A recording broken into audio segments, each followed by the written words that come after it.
이 출애굽기 12장에는 최초의 유월절 장면이 기록이 되어져 있습니다. 이 유월절을 뜻하는 히브리어는 페사흐라고 하는 말인데요. 이 말은 위로 넘어가다, 뛰어넘다 등을 의미하는 파사흐라고 하는 단어에서 파생된 말입니다. 그래서 유월절이라고 하는 말 자체가 넘을 유, 넘을 월, 그래서 넘어간다는 뜻입니다. 이와 관련된 사건은 우리가 이미 알고 있는 것처럼 출애굽기에 나오는 10가지 재앙 중에서 마지막 재앙인 장자의 죽음과 관련이 있습니다. 이 마지막 재앙 때 하나님께서는 애굽의 모든 장자, 즉 사람으로부터 짐승에 이르기까지 처음 난 것들을 다 죽이시게 되는데, 하나님이 모세를 통하여 명하신 대로 순종한 이스라엘 백성들에게는 그러한 재앙이 그들에게 미치지 못하고 넘어갔음을 의미하는 것입니다.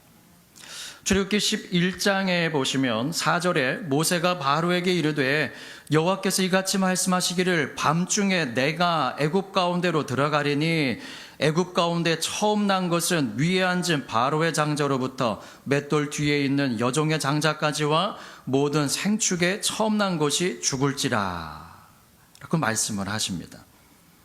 실제로 출애굽기 12장 29절에 보니까 밤중에 여호와께서 애굽 땅에서 모든 처음 난 것 곧 위에 앉은 바로의 장자로부터 옥에 갇힌 사람의 장자까지와 생축에 처음 난 것을 다 치심에 그 밤에 바로와 그 모든 신하와 모든 애굽 사람이 일어나고 애굽에 큰 호곡이 있었으니 이는 그 나라에 사망치 아니한 집이 하나도 없음이었더라 라고 말씀합니다.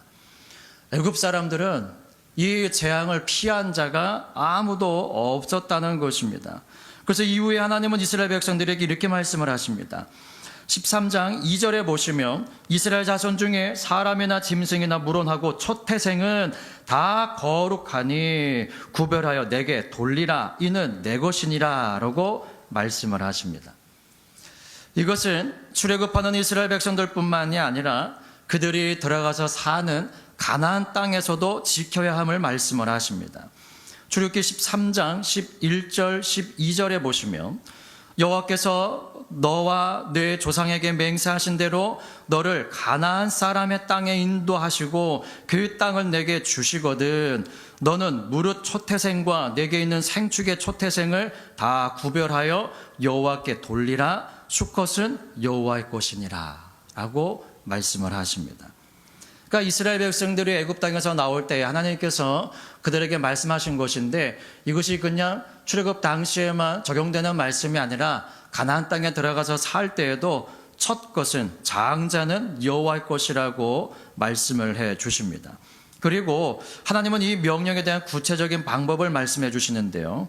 우리 한 장만 넘기면 있으니까 우리 13장 13절 말씀 다 함께 한번 보시겠습니다. 출애굽기 13장 13절 말씀 합독해 보십니다. 시작.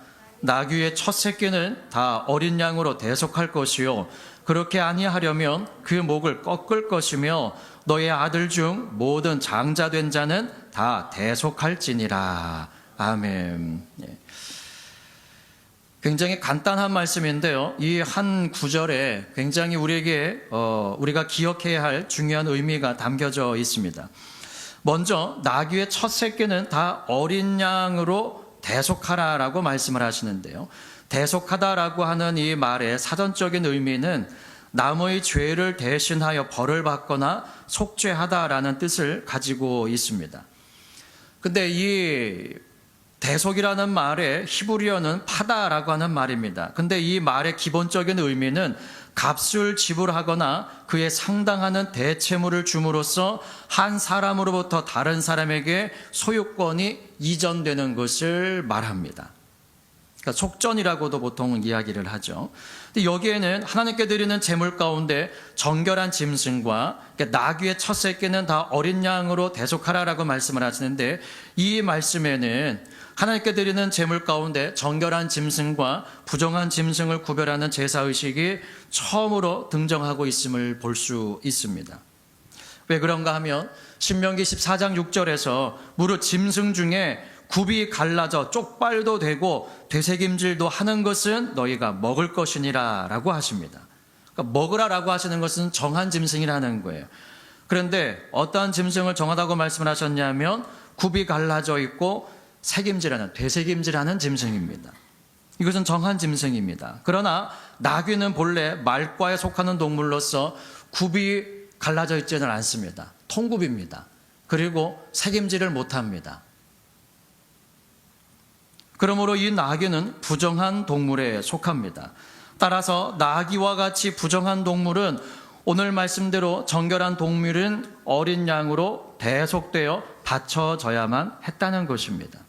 민수기 18장 15절에 보면 부정한 짐승에 처음 난 것도 대속할 것이며 라고 하십니다. 그런데 이 부정한 짐승들은 무엇으로 대속하라고 오늘 2절 13장 13절에 말씀을 하시냐면 어린 양입니다. 어린 양. 근데 이것을 묵상을 하다가 이 나귀에 대해서 더 깊은 의미가 있는 것을 보게 되어졌는데요. 그것은 무엇인가 하면 레위기 11장에 보면 이 정한 동물과 부정한 동물을 하나님께서 구별을 해주십니다. 그런데 이 레위기 11장 6절, 7절, 8절에 보면 토끼도 새김질은 하되, 이것만 보면 토끼는 정한 짐승이에요. 그런데 굽이 갈라지지 아니하였으므로 너에게 부정하고, 돼지는 굽이 갈라져 쪽발이로되 새김질을 못함으로 너에게 부정하니. 그러니까 이 굽이 갈라진 것과 새김질을 하는 것 중에 둘 중에 하나만 적용이 되지 않아도 부정한 짐승이에요. 그래서 레위기 11장 8절에 너희는 이 고기를 먹지 말고 그 주검도 만지지 말라. 이것들은 너희에게 부정하니라. 그런데 나귀는 어때요? 조금 전에 말씀드렸던 것처럼 새김질도 못하고 굽도 갈라지지 않았습니다. 쪽발도 아니에요. 그러니까 어느 것 하나도 충족이 안 되는 짐승이 바로 이 나귀입니다. 다시 말하면 어느 것 하나도 정한 것이 없습니다. 여기에는 우리를 향한 하나님의 대속의 은혜가 담겨져 있습니다. 하나님 앞에 도무지 정결할 수 없는 죄인들인 우리가 속량될 수 있는 것은 전적인 어린 양 되신 예수 그리스도의 피 때문이라는 것입니다.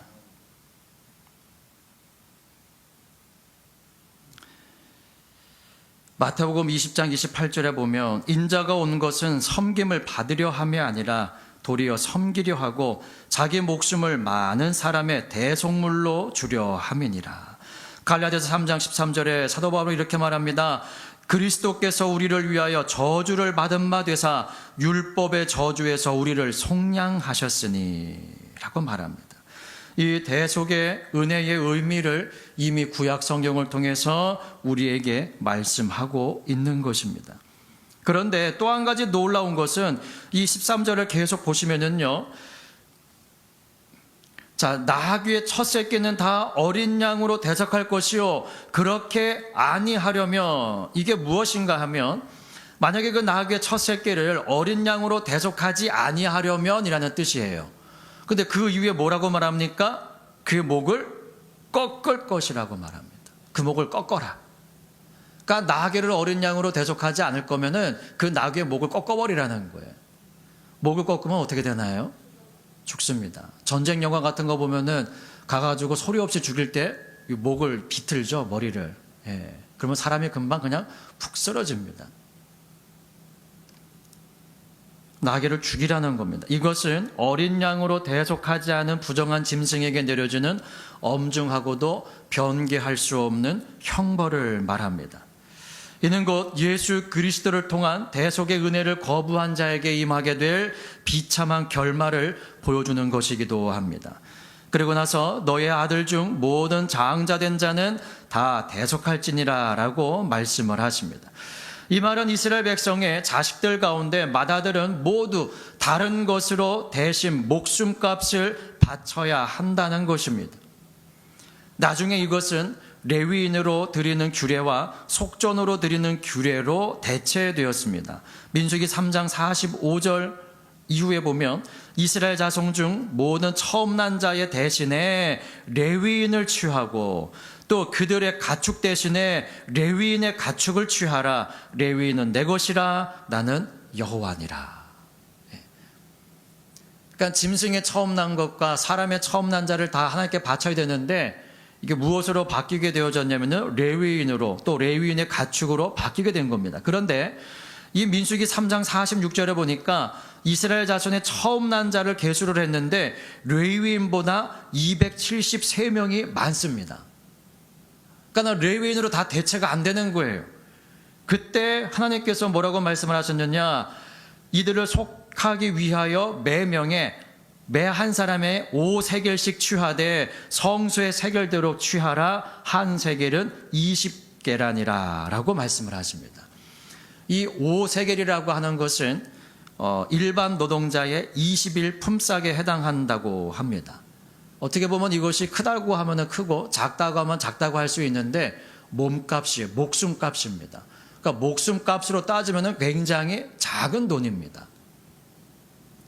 그럼 이것을 생각을 한다면 한 영혼이 천하보다도 귀하다고 말씀하시는 하나님의 말씀과 조금 어긋나는 것 같습니다. 그러나 이것은 어긋난 것이 아니라 이렇게 적은 물질을 통해서도 생명을 속하시겠다는 것을 말씀하시는 겁니다. 즉 인간의 구원이 그들의 노력과 헌신에 달려있는 것이 아니라 전적인 하나님의 은혜라는 겁니다. 전적인 하나님의 은혜. 그런데 이 유월절이 시작되어지는 이 말씀, 오늘 본문에서 이 애굽에 내려지는 10번째 재앙인 장자의 죽음을 통해서 이스라엘 백성들이 430년 동안이나 종살이하던 애굽에서 나오게 하셨는데 이 사건이 일어난 그 달을 명하여 무엇이 되게 하라고 말씀을 하셨냐면 해의 첫 달이 되게 하라고 말씀을 하셨다는 것입니다. 즉 한 해를 시작하는 달로 삼으라는 말씀입니다. 그런데 이 달은 이 달력상으로 봤을 때에 1월이 아니에요. 지금의 태양력으로 따졌을 때, 저희가 보는 양력으로 따졌을 때 3, 4월에 해당하는 것이 요때입니다. 그래서 유대력에 보면은 4월이 첫 달이에요. 그리고 3월이 우리로 말하는 12월 마지막 달입니다. 그게 유대력이에요. 신명기 16장 1절에 보면 아비벌을 지켜 내 하나님 여호와의 유월절 예식을 행하라. 이는 아비벌에 내 하나님 여호와께서 밤에 너를 애굽에서 인도하여 내셨습니다. 그래서 요 날을 무슨 달로 하나님께서 말씀하시냐면은 아비벌이라고 말씀을 하세요. 이 아비비라고 하는 말은 보통 봄의 명칭으로 사용이 되어지는데 사계절이 분명한 우리나라에서 생각하는 봄과는 조금 다릅니다. 이 아비비라고 하는 말은 히브리어 아비브라고 하는 말인데요. 이것은 녹색 또는 푸른 이삭, 어린 이삭이라는 뜻입니다. 보리 추수 시작 직전에 보리의 줄기가 튼튼해지고 보리알이 한참 익어가는 시기를 말하는 때가 이 아비벌입니다. 그런데 이 16장 1절에서도 보았듯이 하나님은 이스라엘 백성이 약속의 땅에 들어가서 유월절을 지키도록 명하셨는데 특별히 아비벌에 맞추어서 유월절을 기념하게 하셨습니다. 이는 이스라엘 백성이 애굽에서 나온 때가 한참 보리가 익어가는 아비브의 시기였기 때문입니다. 출애굽 전에 7번째 재앙인 우박 재앙이 있었을 때에 출애굽기 9장 31절 32절에 보면 이렇게 말씀하십니다. 이 우박 재앙이 임했을 때입니다. 때에 보리는 이삭이 나왔고 삼은 꽃이 피었으므로 삼과 보리가 상하였으나, 왜? 우박이 떨어졌으니까요. 그러나 밀과 나맥은 자라지 아니한 고로 상하지 아니하였더라. 그러니까 7번째 재앙인 우박이 내렸을 때가 이 보리에 이삭이 나왔을 때입니다. 그리고 또 10번째 재앙인 이 장자의 죽음 이후에 유월절을 지키라고 행하셨을 때가 이 보리가 한참 자라서 튼튼해지고 보리알이 한참 익어가는 시기라는 겁니다. 그래서 아비브, 여러분들 왜 그 이스라엘의 지명 중에 텔아비브라고 있죠. 그 아비브가 요 같은 말입니다. 근데 이스라엘의 수도가 예루살렘이기는 한데요. 그건 그냥 지명적인 수도일 뿐이지 정작 정치 경제의 중심지는 이 텔아비브라고 합니다. 예. 이 아비벌에 해당하는 때가 언제냐면 아까도 말씀드렸던 것처럼 태양력으로는 3, 4월에 해당합니다. 그리고 이 아비벌은 유대력의 첫 달에 대한 초기의 명칭이고 바벨론 포로기 이후에는 달의 명칭이 바벨론식으로 바뀝니다. 그것이 니산월입니다. 니산월. 이 정월이 모세오경에는 아비벌로 기록이 되어져 있지만 느헤미야서와 에스더에는 니산월로 기록이 되어져 있습니다. 에스더 3장 7절에 보면 아하수에로 왕 12년 정월 1월이죠. 곧 니산월에라고 말합니다. 또 느헤미야 2장 1절에 보면 아닥사스다 왕 20년 니산월에라고 말합니다. 그러니까 포로기, 이때가 바벨론 포로 때잖아요. 이 포로기 이후에는 니산월로 바뀌어지게 됩니다. 그래서 지금도 이스라엘에서는 니산월이라고 부르고 있습니다. 하나님은 한 해의 첫 달인 1월이 아닌 3, 4월인 아비벌 또는 니산월을 해의 첫 달 곧 정월이 되게 하라고 하신 것입니다. 하나님께서 기존의 날짜 계산법을 초월해서 새로운 원력을 만드신 겁니다. 우리나라에도 양력이 있고 음력이 있습니다. 이 양력은 태양의 움직임을 통해서 만든 게 양력이고요. 음력은 달의 이 모양에 따라서 만든 것이 음력입니다. 그런데 이 음력은 그 한 바퀴 삥 도는데, 다시 말하면은 보름달에서 그 다음 보름달까지가 며칠 걸리냐면은 약 29.5일이 걸립니다. 그래서 이것을 큰 달은 30일로 정하고 작은 달을 29일로 정했을 때에 12달을 계산을 하니까 354일이 나옵니다. 그러면은 우리가 1년을 계산할 때 365일로 계산을 하잖아요. 그럼 며칠 차이가 발생을 합니까? 11일 발생을 합니다. 그래서 우리는 이것을 맞추기 위해서 3년에 한 번씩 뭐가 추가가 되죠? 윤달이 추가가 됩니다. 윤달이. 그런데 이거는요, 이스라엘도 마찬가지입니다. 이스라엘에도 윤달이 있어요. 그런데 이스라엘의 윤달은 3월입니다. 저희는 2월이잖아요. 그래서 이 윤달이 추가가 된 게 뭐냐면은 태양력과 맞추는 겁니다. 그래서 태양력이라고 합니다. 그래서 우리가 말하는 음력은 그냥 음력이 아니라 태양력입니다. 그게 우리가 지키는 음력입니다. 그건 이스라엘도 마찬가지입니다. 그러므로 이제 이스라엘은 하나의 자연인으로부터 하나님의 은총으로 선택, 구원받은 선민이 된 것입니다. 일반 그냥 그 달력에 의해서 살아가던 그들이 하나님으로 말미암아 이제 새로운 달이 시작이 되어진 겁니다. 그러니까 하나님께 속하게 되어진 것이죠. 따라서 이제부터 이스라엘은 세상의 흐름이 아닌 하나님의 통치권 아래 머물게 되었다는 것입니다. 이스라엘의 6월절이 1월이 아닌 3, 4월에 해당하는 니산월에 있는 것처럼 우리나라의 구정 즉 음력 설 역시 새해의 시작인 1월 1일이 아닌 이번 해에는 2월 1일입니다.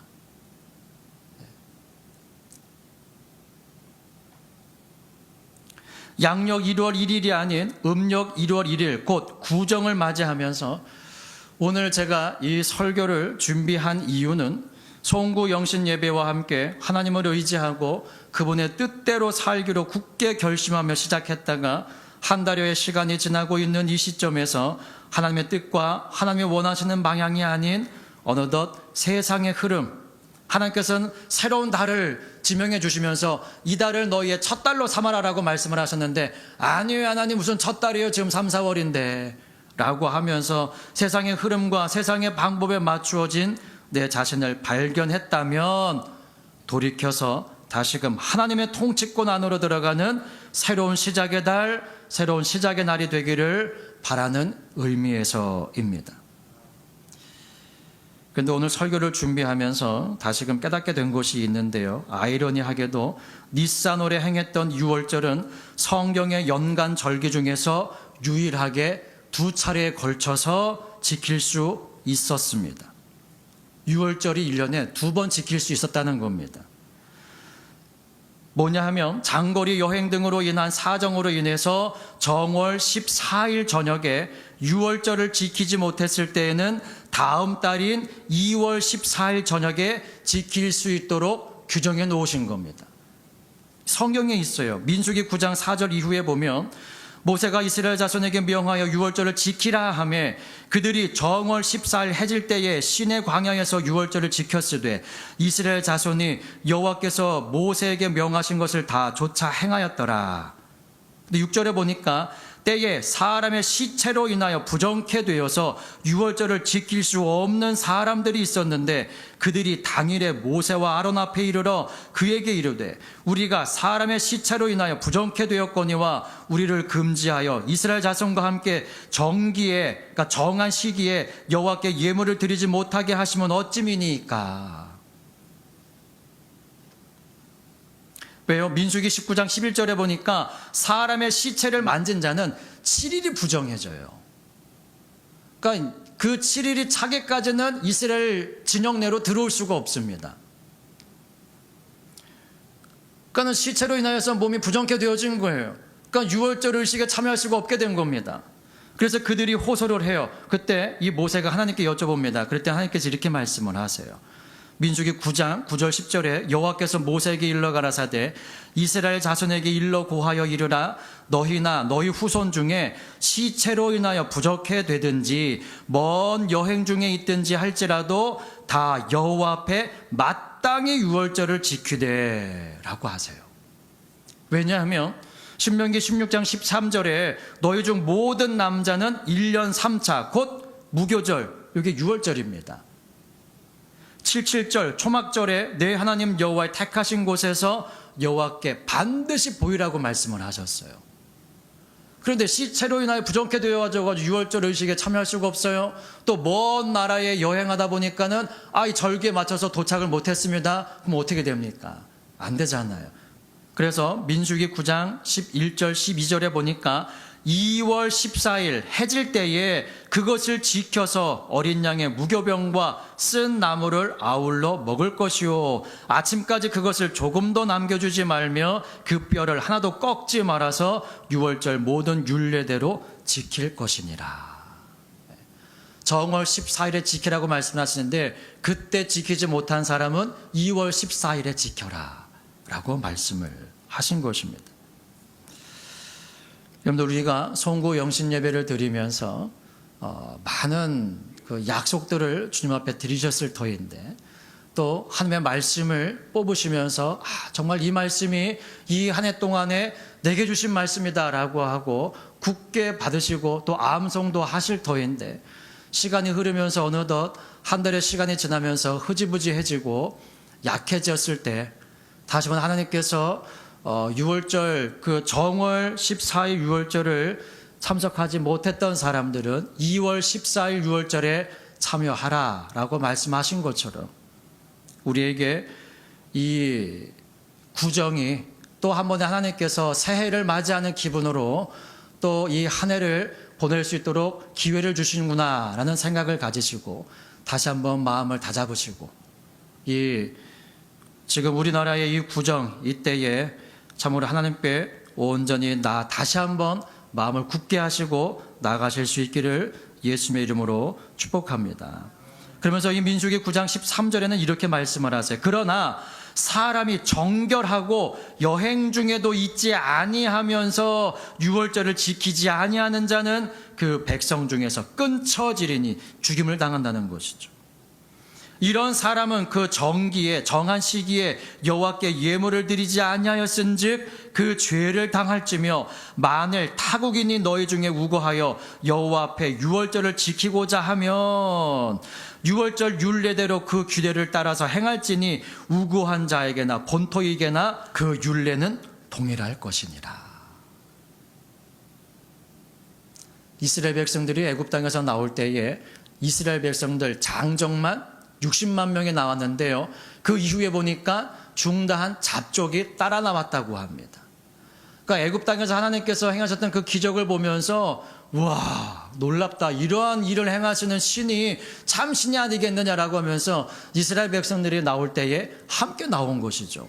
그 수가 그냥 중다 하다라고 하지 얼마나 되는지는 모릅니다. 근데 그 사람들이 여호와의 유월절 절기, 그들이 함께 나왔잖아. 유월절 절기에 맞추어서.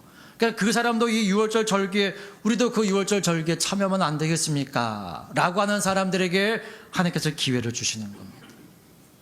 이스라엘 백성이 아님에도 불구하고 하나님의 놀라운 그 기적을 체험을 하고, 우리도 당신들이 믿는 그 하나님을 믿고 싶습니다. 우리도 당신들이 하나님 앞에 드리는 그 절기에 참여하고 싶습니다라고 하는 그 사람들에게 기회를 제공해 주시면서 그들의 제사 가운데, 예배 가운데 들어올 수 있도록 해 주셨다는 것입니다. 바로 오늘날 우리가 하나님의 믿음으로 말미암아 이렇게 하나님 앞에 예배 드리는 것처럼.